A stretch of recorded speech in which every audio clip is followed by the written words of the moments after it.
Well, our fifth lecture little topic is on job analysis. And just to start off again, try and think about what it feels like from the other side of the table. People find dignity in their work. They like, in general, what they do. And so when they're sitting and talking to someone who wants a job at their company, if you don't know anything about what that company really does, if you don't know any of their big successes or how they've kind of done something really impressive on the market, the person from the other side of the table thinks, wow, you don't even care. Like, why would I want to hire you? I think it's subconscious, it's emotional. So the more research you've done in a company and an industry, the more you understand about what's going well or what their challenges are, the more the person who's talking to you feels like they're talking to someone who understands what they're doing. You know, we all have friends who are really into cars or who are into computers or whatever. People are kind of like that about their jobs as well. And if you can get on that level with them, you have totally cut through to a different proximity or closeness to the person who's interviewing you. I love this topic. I really love this topic because job analysis separates professionals from amateurs. Right. Well, it's, how would you say, where the rubber meets the road. Yeah. Where when going gets tough, tough gets going. We used to say separating the men from the boys, but that's not as acceptable anymore. Yeah, probably not. Look, maybe you think, or you have been told that there are like a million jobs in Croatia for you. Well, not in Croatia, maybe in America. In Croatia, maybe thousands of jobs for you. But do you really want to work in any of those jobs? Or is there some special function you want to work in your industry? So basically, when you see an ad, or before even if there is no ad, you have to do the job analysis. And it goes in two different directions. The first one is you have to analyze the industry. You have to analyze the company, and when you're analyzing the company, you have to also do that with their competitors, you have to do it with their customers, you have to do that with suppliers. Basically, everything that's on internet should be in your scrapbook. Everything. That's definitely changed now. In the day of the internet, it's become basically inexcusable for you to have not looked around to find out what is publicly available about a company, about what they do in their industry. Well, is it hard work? Yeah, it's a hard work. But if you don't want to put the hard work to find out more about the job and the company and the industry, then why in God's name would they want to give you an opportunity to work there? Yeah. So the first thing you do on your own, you find as many as possible information. The second thing you want to do, you have to find the person who will be responsible for your results. And since we are in Croatia, and there are only like 4 million and just a little more, everybody in Croatia is 3-step distant from another person. You know, in the world we say it's 6 steps. Yeah. In Croatia it's 3 steps. And that's a strength of, I mean, insofar as it's really hard to look for a job in Croatia because the market is small. The other side of it is that you always know someone who knows the person that would really be in the decision-making position. Definitely, you want to find the key decision maker. And when you go back and look at your mental map that takes care of your networking process, it shouldn't be so hard. You know, if I'm like 22 and want to find a job on this way, I would just go to my mother. And my mother has around 100 ladies friends, and those ladies friends have another 100, so it's like 10,000 people, and there isn't a single person in Croatia we wouldn't find in the 3rd step. Yeah, you might have a hard time getting to them if they're very busy or they're very highly positioned, but you can know the path you could follow to get to them. Well, then it comes to the next step. Yeah. Because you definitely want to speak to that person. Because let's say you look at some sort of a job ad and it's not clear what they're looking for. And when it's not clear, you know that they put some generic words inside, like team-oriented. They copy and paste from some other ad they found. I mean, it's easier. It's easier, of course. And they always say they're looking 5 to 10 years of experience. That's all the same language in there. And you should find that person. You should either call him or her on the telephone or go to see them, get their referral from the friends that are mutual to you or to that person. And there's only one question you need to ask that person is, what do you need regarding this position? And when you ask some manager that question, I can only imagine there will be a huge smile and sun in his or her eyes because nobody asked them that before.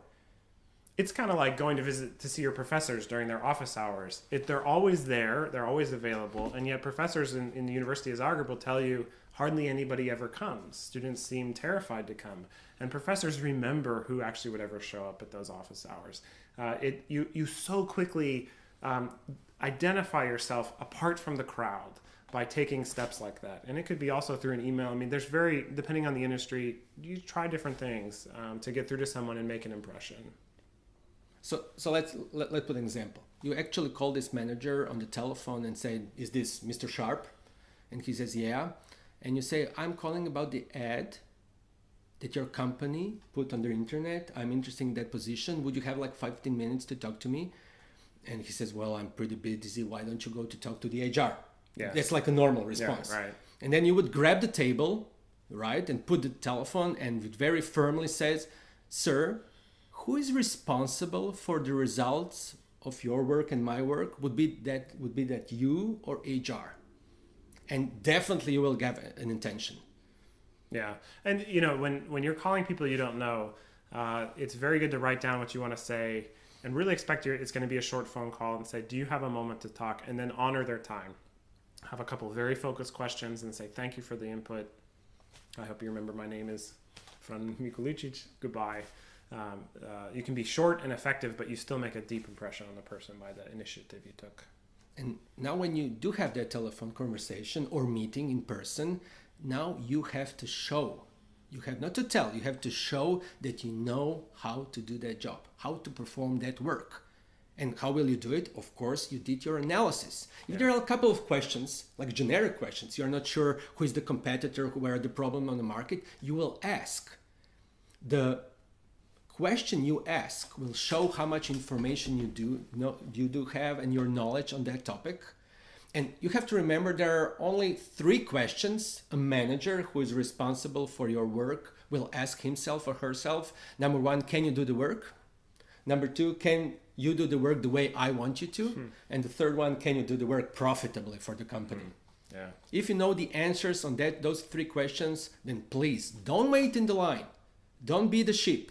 Go around the herd and see the person responsible for that results of that work as soon as possible. And again, you can do this outside of any open job position in a company. If you would really like to work for the company you've heard is the best in your field in Croatia, try to contact someone and see if you could get a little bit of their time to ask them what kind of people. I know you're not hiring right now, but what kind of people do you look for when you're hiring? I mean, because again, you never know. A company that says we're not hiring today, their board meets tomorrow and decides on a new project and opens a job spot tomorrow, and then somebody remembers you. This is, again, a very dynamic process.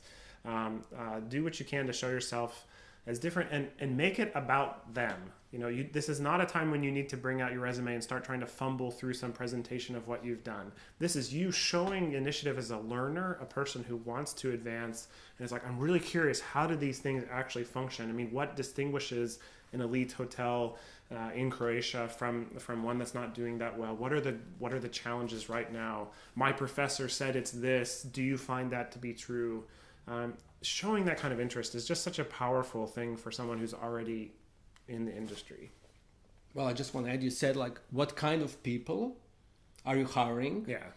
I would like to add another question you can ask yourself and then ask those people, what kind of problems Oh, right. That's a great. do the people you hire are expected to solve? Yeah, yeah. Do you have to add to the revenue, like find some new customers? Do you have to cut costs? Do you have only to save somebody manager's time? Do you have to in what way would the function or the job you want to do would contribute to the company? And that's immediately, it's like 180% degree U-turn from I need something to what do you need? Yeah, that's a huge difference in life. And that's, again,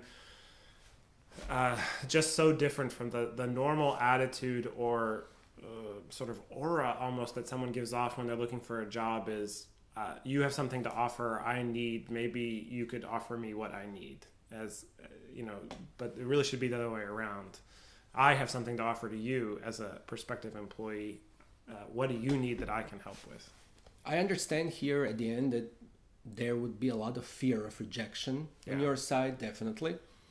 But yeah, well, we can do that on the coaching session maybe, or in or the lectures. But one thing to say about that is very interesting how you can talk to people who've done things maybe 100 times. Say you made 100 calls. You will have 2 or 3 times when someone treats you rudely, maybe slams the phone or something like that. But maybe that's 2 or 3 times out of 100, and you really have to ask yourself: is that bad?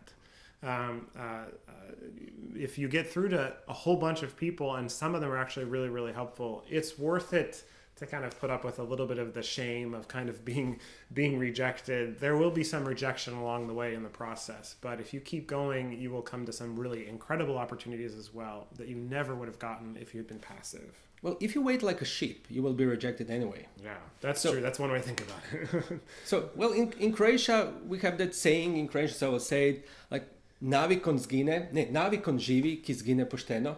I don't understand. Oh, you don't understand it? It's a very cool one. So you will live forever if you go down like a true man.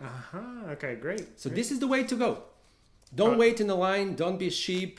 Do your homework and then go to the world and show them that you did your homework. Thank you very much.